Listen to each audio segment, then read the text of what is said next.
En su columna titulada ¿Quién es el coñete?, Carlos Peña realiza una profunda reflexión sobre el papel de la voluntad en los asuntos colectivos, a partir de un comentario del presidente Gabriel Boric respecto a la cuestión crediticia.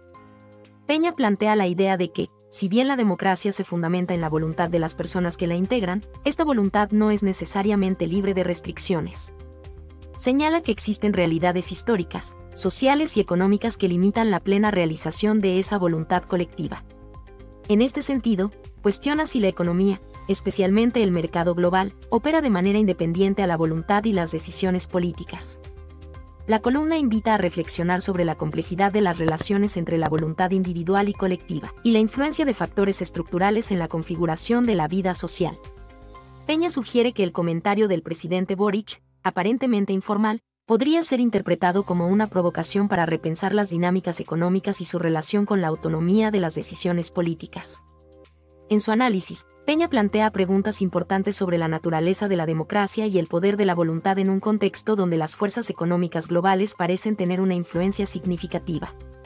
Su columna invita a considerar cómo se entrelazan la voluntad política y las realidades económicas, y si realmente la democracia permite una verdadera expresión de la voluntad colectiva en todos los ámbitos de la vida social. A continuación te presentamos la columna completamente. Sí, es verdad.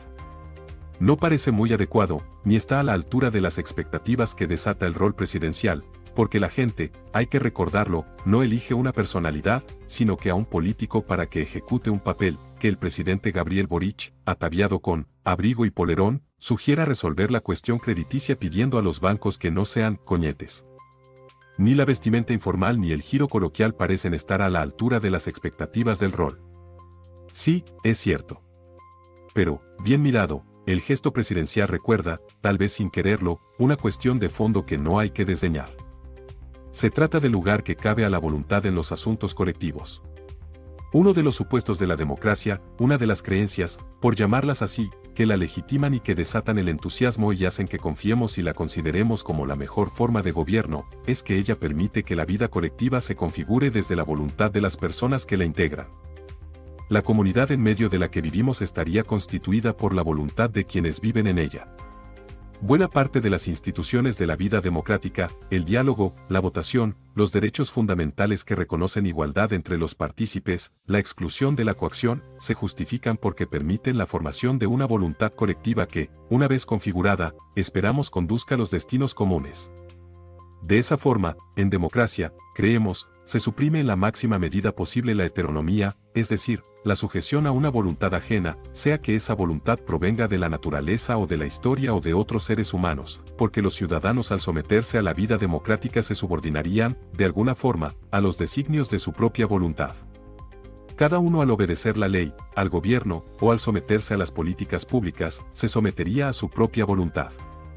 Ese es el sentido, llamémoslo cultural, del ideal democrático. La democracia haría que en vez de obedecer algo ajeno a lo que somos, nos obedeciéramos a nosotros mismos. En suma, conforme al ideal democrático la voluntad, individual o colectiva, importa. Y esto justificaría la apelación presidencial, son coñetes pero podrían decidir no serlo.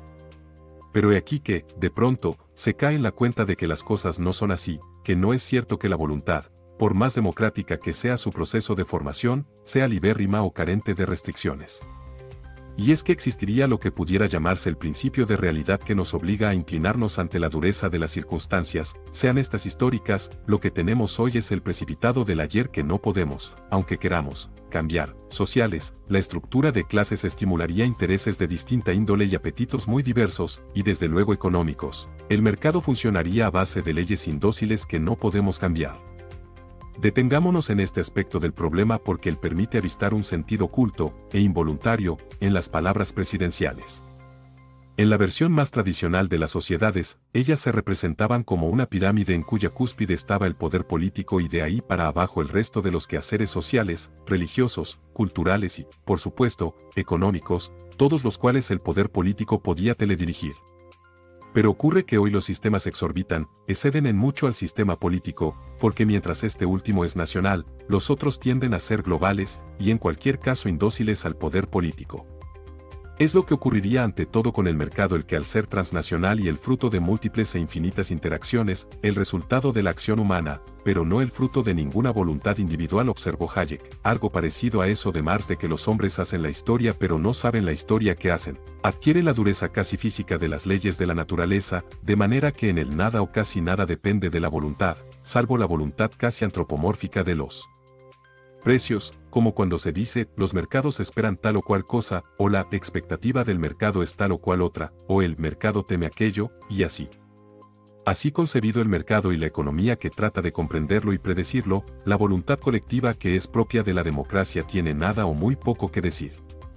Por eso cuando el presidente Gabriel Boric, ataviado de polerón y abrigo, todo a la vez, le dice a los bancos que no sean coñetes, no está, como se ha sugerido, demostrando ignorancia acerca del funcionamiento de la economía, está diciendo, de modo involuntario o inconsciente, algo más profundo. Interpela o se revela contra la comprensión que tenemos de la vida social y nos está invitando a pensar si acaso será verdad que la economía se dirige a sí misma, sin que la voluntad importe, y si será verdad que entonces los actores económicos, en el caso de la frase presidencial quienes controlan los bancos, son finalmente irresponsables, porque ellos no harían más que oír y no podrían sino obedecer las leyes del firmamento económico, de manera que no serían ni coñetes ni cicateros, ni pródigos ni dispendiosos, puesto que esas cosas no serían humanas sino un rasgo del mercado. ¿Será así? ¿Será cierto entonces que, sin excepción, cuando decidimos colectivamente nos dejamos envolver en un engaño porque al final la voluntad importaría poco y nada? Muchas gracias por ver este video. Ayúdanos a seguir publicando estas noticias. Solo debes darle me gusta y comentar. Los mejores comentarios serán publicados en futuras ediciones. Además te invito a suscribirte al canal y actives la alarma de notificaciones. Hasta pronto.